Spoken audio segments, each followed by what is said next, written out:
नमस्कार, आप देख रहे हैं जवाब तो देना पड़ेगा और आपके साथ में विजेंद्र सोलंकी। राजस्थान में कोचिंग सेंटर, पेपर लीक, आत्महत्या या फिर किसी अन्य अप्रिय घटनाओं को लेकर हमेशा से चर्चा राजस्थान में होती रही। ऐसे में अब नियमों को ताक पर रखकर चलाए जा रहे कोचिंग संस्थानों की मनमानी पर क्या वाकई में लगाम लग पाएगी? बचनलाल सरकार ने इन कोचिंग सेंटर पर शिकंजा कसने की पूरी तैयारी कर ली है। कोचिंग सेंटर्स के नियामक कानून के लिए राज्य सरकार की तरफ से विधानसभा में बिल लाया जाएगा, इसी सत्र में लाया जाएगा, जिसके जरिए सरकार कोचिंग संस्थानों में जरूरी इंफ्रास्ट्रक्चर, मनमानी फीस पर लगाम और सुरक्षा मानकों सहित अन्य सभी पहलुओं को रेगुलेट करेगी, ताकि छात्रों पर बेवजह का दबाव कम किया जा सके और आत्महत्या के मामलों को रोका जा सके। सवाल यही, क्या वाकई में कोचिंग सेंटर्स का मायाजाल टूटेगा? आज बात इसी मुद्दे पर।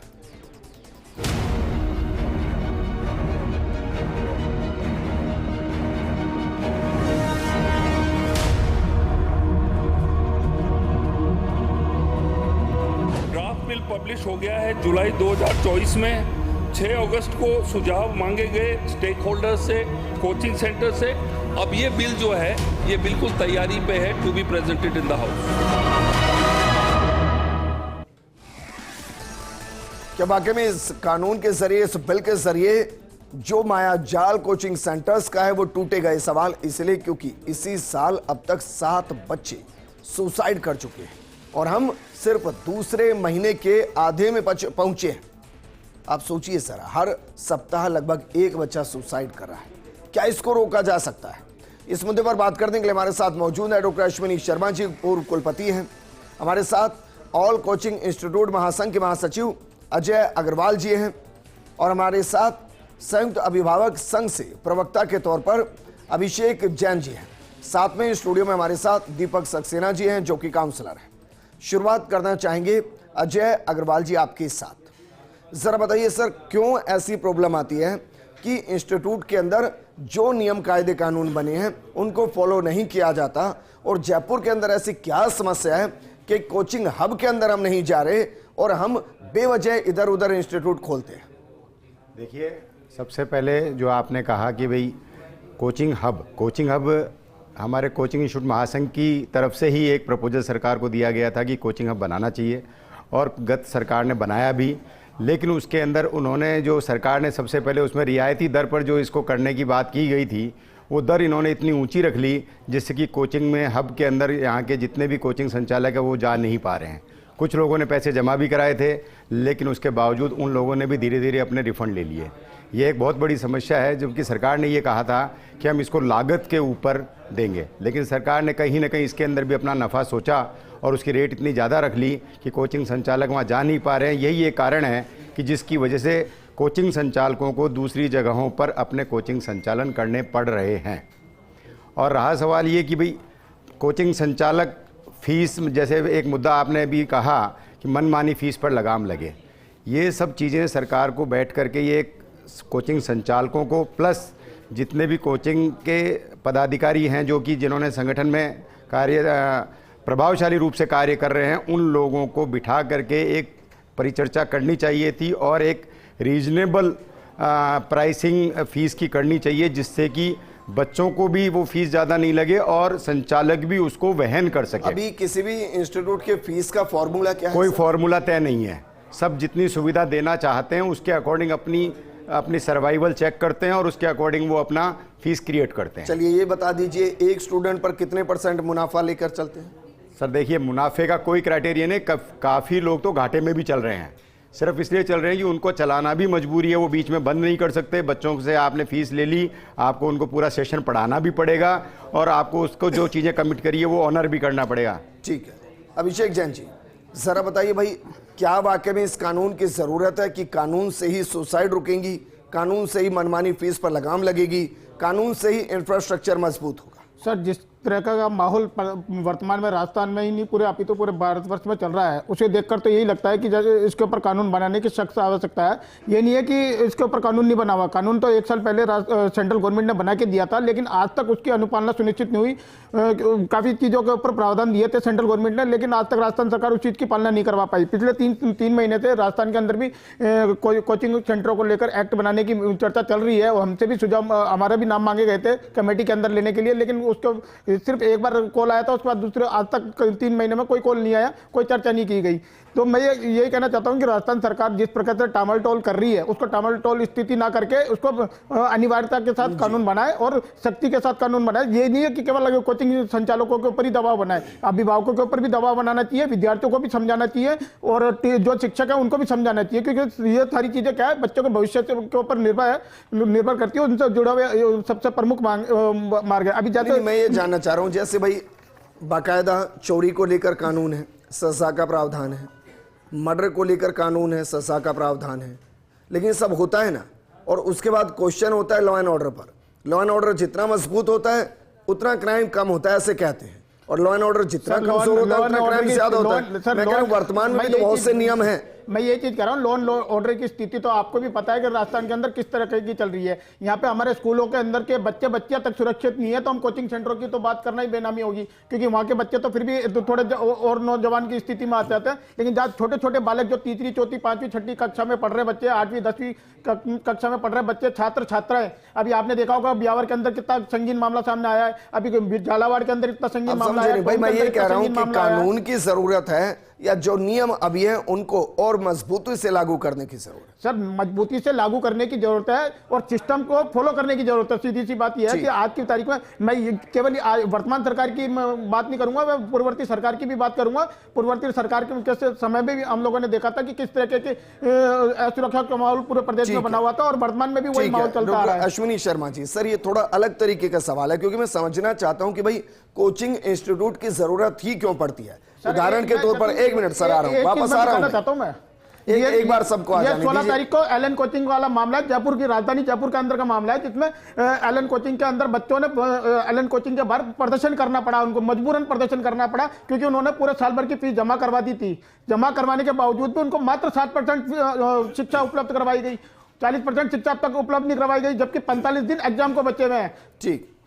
ठीक है डॉक्टर अश्विनी जी, मेरा सवाल ये है सर कि कोई 12वीं का एग्जाम देना चाह रहा है तो वो ट्यूशन जा रहा है, कॉम्पिटिटिव एग्जाम देना चाह रहा है वो कोचिंग इंस्टीट्यूट जा रहा है, जबकि अगर मैं गलत नहीं तो मानिए किसी कॉम्पिटिटिव एग्जाम के लिए अगर 12वीं तक की पात्रता है तो सारे जो सवाल हैं वो 12वीं तक के सिलेबस से आते हैं और वो पढ़े जाते हैं। किसी के लिए ग्रेजुएशन की पात्रता है तो उसके लिए भी सिलेबस है। तो क्या सिलेबस के अंदर जो टीचर्स हैं वो नहीं पढ़ा पा रहे, और क्या सिर्फ कोचिंग इंस्टीट्यूट ही पढ़ा पाते हैं? देखिए, आपका ये प्रश्न बहुत इम्पॉर्टेंट है, पेरेंट्स के लिए भी, गवर्नमेंट के लिए भी और स्टूडेंट्स के लिए, क्योंकि एक तो ये मानसिकता हमारे समाज में आ चुकी है पिछले 15-20 साल से कि बिना कोचिंग इंस्टीट्यूट के बच्चा कंपटीशन में नहीं निकलेगा। तो ये तो कहीं ना कहीं माँ बाप को भी डिसीजन लेना पड़ेगा कि बच्चे को रेगुलर पढ़ाई यदि हम 10th से कराते हैं तो मेरे हिसाब से कोई भी ऐसी चीज़ नहीं है जो कि बेसिकली बच्चा कंपटीशन में नहीं निकल सकता। हमारे समय में मुझे याद है, हमने तो कोई कोचिंग नहीं ली ना, उस समय कोई कोचिंग का सिस्टम था। उस समय भी IAS बनते थे, IPS बनते थे, IIT जाते थे, NIT जाते थे। तो ये तो एक गलत भ्रांति चालू हो गई। दूसरा सबसे इम्पोर्टेंट जो चीज़ हो गई कि हम एक दूसरे के बच्चे को या दूसरे को देख के कंपटीशन में कूद रहे हैं। हर आदमी की एक क्षमता होती है, मैं हो सकता है 100 मीटर की रेस में भाग ले पाऊँ, कोई 200 मीटर की रेस में ले पाए। पेरेंट्स क्या कर रहे हैं, बच्चे को मोटिवेट करते हैं, पुश करते हैं। तो बच्चा कई बार ये सोचता है कि यार चलो अच्छा, इससे बढ़िया तो कोचिंग सेंटर में चले जाएंगे, तो कम से कम माँ बाप का जो प्रेशर है रोज का ना सुनना पड़े। अभी कह रहे हैं बच्चा अपना सपना नहीं, माता पिता का सपना जी रहा है, और वहां से बर्डन बढ़ रहा है। 10th क्लास का बच्चा होता है, वो अपना सपना बनाने में इतना सक्षम नहीं होता, वो मेनली अपने माँ बाप का सपना पुरोने लगता है। तीसरी सबसे इंपॉर्टेंट बात है जो आपने बोला, वो बिल्कुल सही है कि हमारे स्कूलों में जो पढ़ाया जाता है, हम जानते हैं स्कूलों में किस तरह का कंपटीशन होता है, किस तरह की कोचिंग होती है, स्कूलों में टीचर्स नहीं है, तो डेफिनेटली बच्चे को लगता है कि जो कोर्स है वो मैं स्कूल में कवर नहीं कर पाऊंगा, मेरे टीचर को उस तरह की नॉलेज नहीं है, तो डेफिनेटली वो एक कोचिंग की तरफ जाता है। ये सिस्टम ट्यूशन का पहले भी हुआ करता था। अब सरकारी स्कूलों की बात करें, प्राइवेट की? सर मैं दोनों स्कूलों की बात कर रहा हूँ। सरकारी में तो क्रीम जाती है सर, दोनों की बात कर रहा हूँ। नहीं, आप ये गलत क्रैक करते हैं वो टीचर बनते हैं। आप ये गलत कह रहे हैं कि सरकारी स्कूल में कुछ क्रीम जाती है। मैं आपको उल्टा कहूँगा कि गवर्नमेंट स्कूल एंड कॉलेजेस में क्रीम टीचर्स जाते हैं परंतु वो अनक्रीम हो जाते हैं, अनक्रीम मीन्स नॉन डिलीवरेबल हो जाते हैं। जबकि मेरा जो फीलिंग है वो फिर ये वही ट्यूशन के वक्त क्रीम कैसे हो जाती है फिर? वो बेसिकली यही आपने देखा हो इंस्टीट्यूट में क्या है, आपको जो पढ़ाने जाते हैं वही गवर्नमेंट टीचर्स जो स्कूल में नहीं पढ़ा पा रहे वो वहाँ पढ़ा रहे हैं। दूसरी बात क्या हो रही है कि बेसिकली बच्चों को रटाया जाता है, गुटाया जाता है, एक क्वेश्चन को 20 बार कराया जाता है तो बच्चा रटने लगता है। तो बेसिकली हम रोटिंग सिस्टम पर जा रहे हैं और नई एजुकेशन पॉलिसी में इसी बात पर जोर दिया जा रहा है कि रोटिंग सिस्टम को बंद करके बेसिकली बच्चे का स्किल डेवलप किया जाए। एक और सवाल सर आपसे, इस कानून की जरूरत है जिसको लेकर चर्चा कर रहे हैं? बिल्कुल कानून की जरूरत है और बल्कि मैं तो ये कहूँगा जैसे मेरे एक प्रवक्ता ने कहा कि कानून के बनिस्बत यदि हम अपने पेरेंट्स को, टीचर्स को, समाज को यदि शिक्षित करें तो बिना कानून के भी इसको रोल आउट कर सकते हैं। जो इंस्टीट्यूट चलाते हैं उनको मोटिवेट किया जाए कि भाई आप बच्चों को शिक्षा दे रहे हो तो आप शिक्षा पैसे कमाने के लिए दे रहे हो या शिक्षा देने के लिए काम कर रहे हो। ऐसे ही पेरेंट्स को ये कहा जाए कि जरूरी नहीं है कि आपका बच्चा कोचिंग लेगा उसके बाद भी वो IIT, NIT, IAS बन जाएगा। एक मानसिकता हो गई है। आप देखिए सीट होती है 2000 और वहाँ बच्चे पढ़ते हैं 1 लाख 1.5 लाख, कंपटीशन होता है। और तीसरा सबसे बड़ी जो चीज़ मेरी है कि आज की तारीख में बच्चा सोशल मीडिया से इतना कनेक्ट हो गया है कि बच्चा सोशल मीडिया के चक्कर में अपनी जो फैमिली के सिस्टम है या अपने जो एक सिस्टम हुआ करते थे मिलना जुलना बातें करना वो भूल चुका है। यदि स्कूलों में, कॉलेज में या कोचिंग सिस्टम में काउंसलिंग की जाए और म्यूजिक सिस्टम डाल दिया जाए तो बच्चा रिलैक्स होगा। हमें याद है हम सब बाथरूम सिंगर्स हुआ करते थे। निर्भर करता है, उसके पास तो एक मोबाइल है, उसमें अगर उसको शिव तांडव सुनना है तो शिव तांडव भी सुन सकता है, स्पोर्ट्स देखना है तो स्पोर्ट्स भी देख सकता है और कुछ उल्टा सीधा देखना है तो वो भी देख सकता है, वो तो उसके एक्सेस पर है। लेकिन दीपक सक्सेना जी, किसी इंडस्ट्री के अगेंस्ट नहीं है सर, लेकिन फिर भी सवाल यह है कि क्या वाकई में कोचिंग इंडस्ट्री के अंदर बच्चा अब स्टूडेंट नहीं बचा है, एक कंज्यूमर हो गया है जिसको प्रोडक्ट बेचा जाता है और उस प्रोडक्ट के दाम को तय इस तरीके से किया जाता है कि जितना महंगा उतना बेहतर। बिल्कुल सही कह रहे हैं आप। आज की जो कोचिंग इंस्टीट्यूट्स हैं वो एक्चुअली इंडस्ट्री बन चुकी हैं। वो पहले एड्स निकालती हैं, एड्स से स्टूडेंट्स और उनके पेरेंट्स जो है भ्रम की स्थिति में आ जाते हैं और उस स्थिति में आने के बाद वो ये सोचते हैं कि इस पर्टिकुलर इंस्टीट्यूट में डालने के बाद मेरा बच्चा इंजीनियर या डॉक्टर या IAS बन ही जाएगा। वहाँ से उनकी प्रॉब्लम्स शुरू होती हैं। जो सोसाइटल केसेस हैं उसके पीछे जो अवधारणाएं, जो रेस्पॉन्सिबल चीज़ें हैं, उसमें सबसे पहली चीज़ जो आती है वो एक्सपेक्टेशन और एक्सेप्टेंस। इन दो के बीच में किसी को भी फ़र्क पता नहीं है। एक्सपेक्टेशंस बच्चों से इतनी ज़्यादा रखी जाती हैं कि उनका एंग्जाइटी लेवल जो है वो बहुत ज़्यादा बढ़ जाता है और वो सुसाइड की तरफ मुखर हो जाते हैं। इसी तरह अगर हमें उनको एक्सेप्टेंस की तरफ अगर उनको लेकर के जाएं, किसी तरह उनकी काउंसलिंग जो है वो की जाए, न केवल स्टूडेंट्स की बल्कि पेरेंट्स की काउंसलिंग जो है, जैसे अभी सर कह रहे थे कि पेरेंट्स की काउंसलिंग जो है वो भी बहुत ज़रूरी है। ये काउंसलिंग जो है ये 2 तरह की होती है, वोकेशनल और बिहेवियरल काउंसलिंग के लिए तो बहुत सारी जगह मिल जाती हैं, लेकिन वोकेशनल काउंसलिंग जो है वो नहीं मिलती है। और बच्चे को ये पता नहीं होता कि अगर उसका नीट में या JEE में सिलेक्शन नहीं होगा तो वो कहाँ जाएगा, उसके पास कोई ऑप्शन नहीं होता। जबकि ऑप्शंस इतने हैं कि अगर उन्हें गिनाए जाएं तो वो सारी रात निकल जाएगी लेकिन ऑप्शंस ख़त्म नहीं होंगे। ये चीज़ जब तक बच्चे को नहीं बताई जाएगी तब तक उसके मन से डर जो है वो नहीं निकलेगा और ये डर जो जब तक नहीं निकलेगा तब तक उस साइट्स की तरफ बढ़ता ही जाएगा। एक और सवाल सर, क्या वाकई में कोचिंग इंस्टीट्यूट के अंदर एक ऐसा माहौल क्रिएट हो गया है जिससे बच्चा निकल ही नहीं पाता है, वो उसमें इस तरीके से घूम रहा है कि वो बाहर की दुनिया से पूरा कट जाता है और जिस दुनिया के अंदर जुड़ा हुआ है उस दुनिया में जुड़ नहीं पाता है? बिल्कुल सही है, यही बात है कि वो चक्रव्यूह में फंस चुका है एक्चुअली, और उस चक्रव्यूह से निकलना उसे आता नहीं है क्योंकि उसे सिखाया नहीं गया है। जब ये इस चक्रव्यूह से उसको निकलना सिखा दिया जाएगा तब उसको पता चलेगा कि बाहर की दुनिया बहुत अच्छी है। क्या कानून कोई हेल्प करता है इसमें? अगर बिल्कुल कानून भी हेल्प करता है, लेकिन प्रॉब्लम यह है कि कानून को गलत तरीके से किया जाता है। कानून ये कहता है कि काउंसलिंग की जानी चाहिए, काउंसलिंग की नहीं की जाती, प्रमोशन किया जाता है कि हमारे इंस्टीट्यूट में आप आइए, हमारे आप क्या करके आप JEE या नीट जो है वो आप कंप्लीट कर लेंगे, कॉम्पीट कर लेंगे। जबकि बच्चे को ये बताना चाहिए कि अगर वो उसके लिए उसका एप्टीट्यूड नहीं है, अगर वो PCM लेकर के या PCB लेकर के आगे नहीं बढ़ पा सकता है तो उसको क्यों उसमें जाना चाहिए, क्यों नहीं वो कॉमर्स, मैथ्स या कॉमर्स की तरफ या ह्यूमैनिटीज़ की तरफ जाए। अजय अग्रवाल जी, क्या वाकई में एक एंट्रेंस टेस्ट होता है किसी भी इंस्टीट्यूट के अंदर कि भाई एक बार चेक कर लिया जाए कि जो बच्चा IAS बनना चाहता है उस लेवल तक उसका IQ लेवल है या नहीं, या उसकी अपब्रिंगिंग है या नहीं, एजुकेशन है या नहीं? और दूसरा क्या ये ऑप्शन दिया जाता है कि भाई बच्चे आप आ जाइए, 1 महीने ट्राई कर लीजिए, अगर आप बेहतर नहीं है तो एक मिनिमम अमाउंट काट कर बाकी उसको रिफंड कर दें। देखिए, सबसे बड़ी बात तो ये तो सही है कि उनका एंट्रेंस एग्ज़ाम भी लिया जाता है, उनकी एफिशिएंसी भी चेक की जाती है, उनकी नॉलेज भी चेक की जाती है, उसके बाद में उनके एडमिशन भी किए जाते हैं। कई जगह पर रिजेक्ट किए जाते हैं, उनके लिए पेरेंट्स फिर सिफारिश भी करते हैं कि नहीं साहब इसको तो यही पढ़ाना है। तो वो कई बार ऐसा होता है कि बच्चे की इच्छा नहीं होती है, बच्चा उस लायक नहीं होता है, फिर भी पेरेंट्स के दबाव में वो उसको पर्टिकुलर चीज़ पढ़ाई जाती है। दूसरी बात ये है कि भाई अल्टीमेटली उनको जो माहौल है, माहौल कभी भी, जो अभी अश्विनी जी ने कहा कि पेरेंट्स उनके ऊपर थोप देते हैं कि आपको आईएएस बनना है, आपको आईपीएस बनना है, ये कभी भी नहीं होना चाहिए। जब तक इस मेंटलिटी से पेरेंट्स अलग नहीं होंगे। सर, आप सवाल अलग है मेरा भाई, मैं ये इनसे पूछ लूंगा। मेरा सवाल आपसे ये है कि भाई पेरेंट तो ये कह रहा है कि इसे आईएएस बनाना है, आईपीएस बनाना है जी। टीचर को तो पता है ना कि नहीं हो पाएगा। टीचर को पता है, जो एंट्रेंस टेस्ट ले रहा है उसको पता है ना नहीं हो पाएगा, वो उसको रिजेक्ट भी करता है। 40,000, 50,000, 1 लाख के लिए उस बच्चे के साथ जोखिम क्यों लेता है? वो जोखिम नहीं लेता है, वो उसको रिजेक्ट भी करता है। उसके बावजूद एक्सेप्शन हर जगह होता है, ऐसा नहीं है। हो सकता है कि कोई लोग ऐसा करते हो, आप एक ही चीज से सभी को नहीं ले सकते। कई जगह तो ये स्थिति है, मैंने देखी है। हमारे पास सिफारिश आती है, साहब उस बच्चे के एडमिशन के लिए एक बार फोन कर दो, वो इम्प्रूव कर लेगा। नहीं सर, क्योंकि प्रैक्टिकल चीज है। आप बताइए, किसी भी इंस्टीट्यूट को आप टच कीजिए और फिर उसका सक्सेस रेशियो बताइए कितने % है? अब सक्सेस रेशियो का कोई पर्टिकुलर डाटा मेरे पास 4% नहीं है। 4% मैं एक्सट्रीम मान लूं? हाँ, मेरे ख्याल से 5-6% से ऊपर नहीं आता है। मतलब 95% फेलियर है। हाँ, होते हैं, है ना सर? होते हैं। तो फिर क्यों हम उनको बाहर नहीं करते? सिर्फ इसलिए कि नंबर्स बढ़ाने हैं। नंबर तो बढ़ाना है। आप किसको मना किस क्राइटेरिया पे करेंगे? किसी को अगर पढ़ना ही है तो आप उसको ये कहेंगे हम आपको नहीं पढ़ाएंगे। नंबर बढ़ाने का खेल ही नहीं है सर। नंबर बढ़ाने की कोई इशू नहीं है। इशू ये है कि अगर आप आकर के ये कह रहे हैं मुझे पढ़ना है और यहां तक पेरेंट्स कहते हैं नहीं साहब ये रिकवर कर जाएगा। दो में से एक चीज तय कीजिए ना, या तो कहिए एंट्रेंस टेस्ट सिर्फ हम इसलिए लेते हैं कि भाई हमें लेना है, मजबूरी है। क्योंकि अगर आप ये कहेंगे कि बच्चे को पढ़ना ही है और इसलिए मैं उसको एडमिशन दे रहा हूं, तो एंट्रेंस टेस्ट मायने नहीं रखता। फिर ये मत कहिए कि एंट्रेंस टेस्ट तो लिया जाता है, उसके बाद में भी अगर कोई जबरदस्ती करता है, पेरेंट अगर आकर के तो कहता है पैसों के दम पर कर लेते हैं। पैसों के दम पर आप मत मानिए ना, हमारे को सुविधा तो देनी है ना, बच्चों को पढ़ाना तो है ही ना। ये थोड़े है कि हम बच्चों को पढ़ाना ही बंद कर देंगे।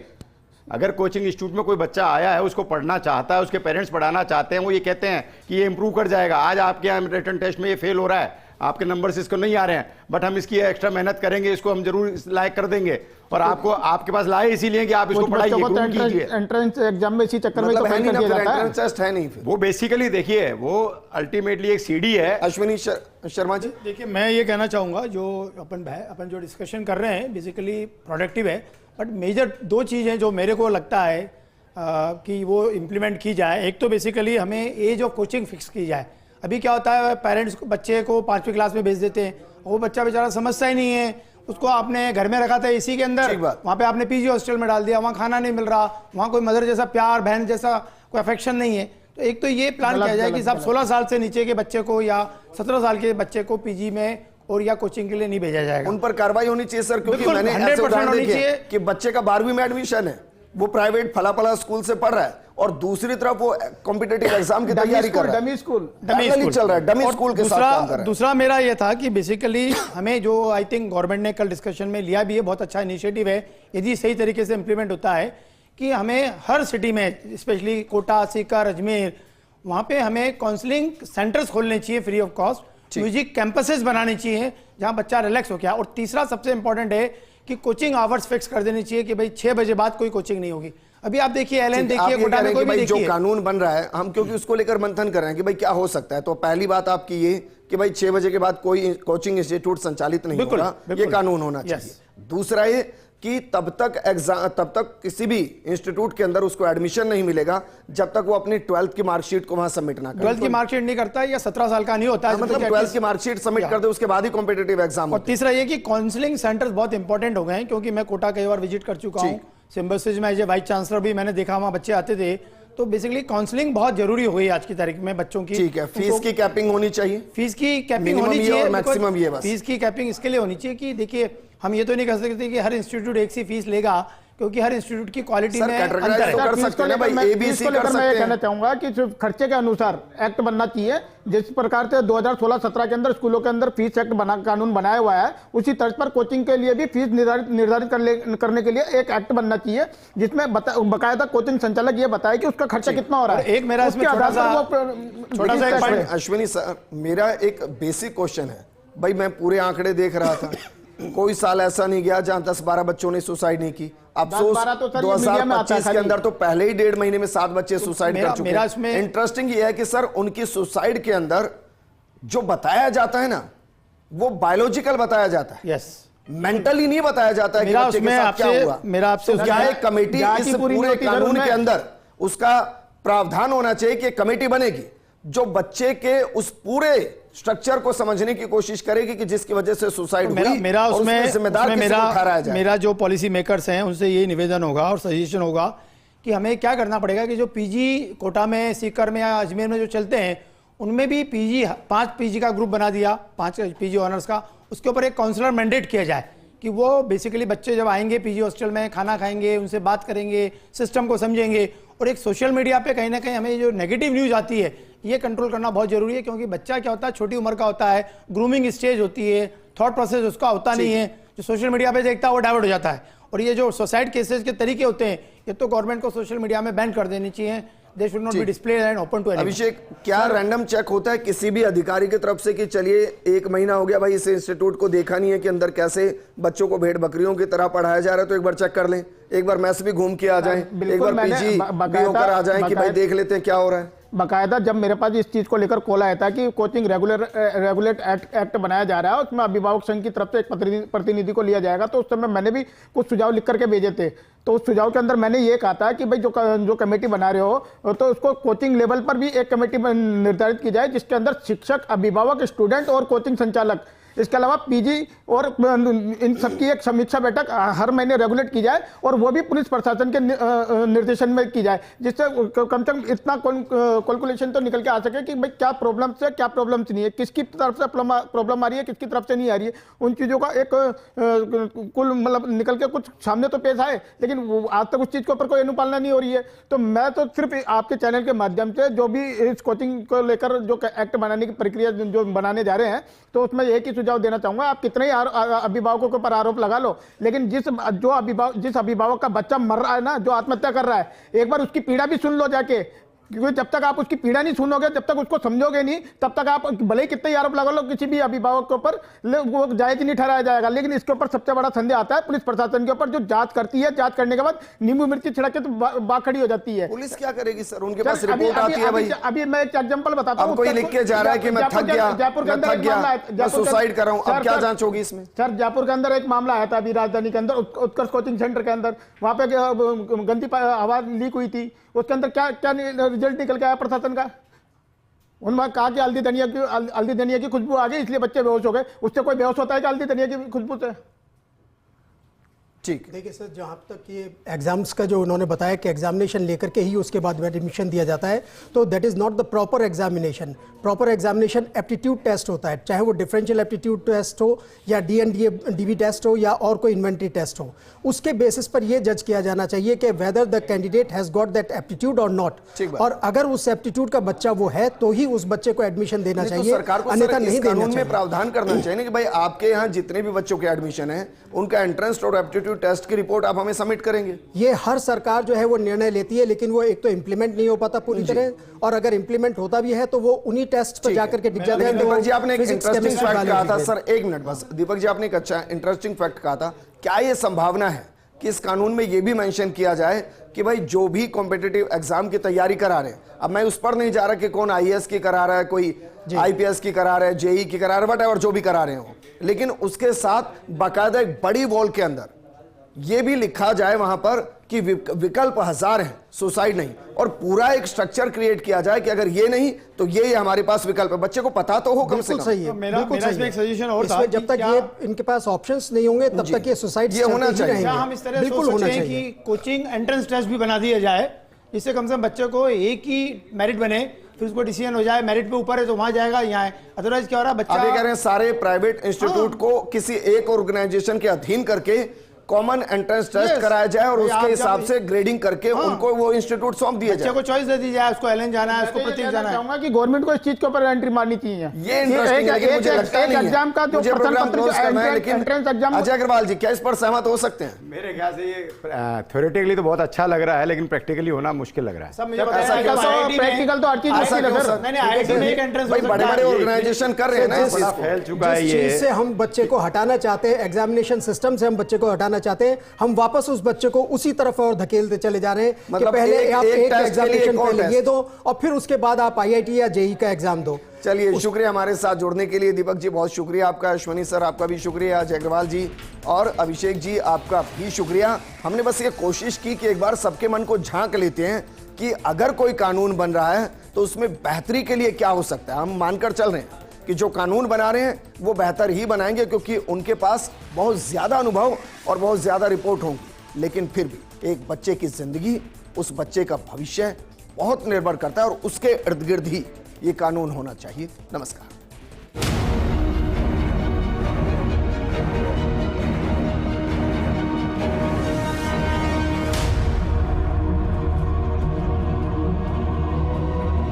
ड्राफ्ट बिल पब्लिश हो गया है जुलाई 2024 में। 6 अगस्त को सुझाव मांगे गए स्टेक होल्डर से, कोचिंग सेंटर से। अब ये बिल जो है ये बिल्कुल तैयारी पे है to be presented in the house.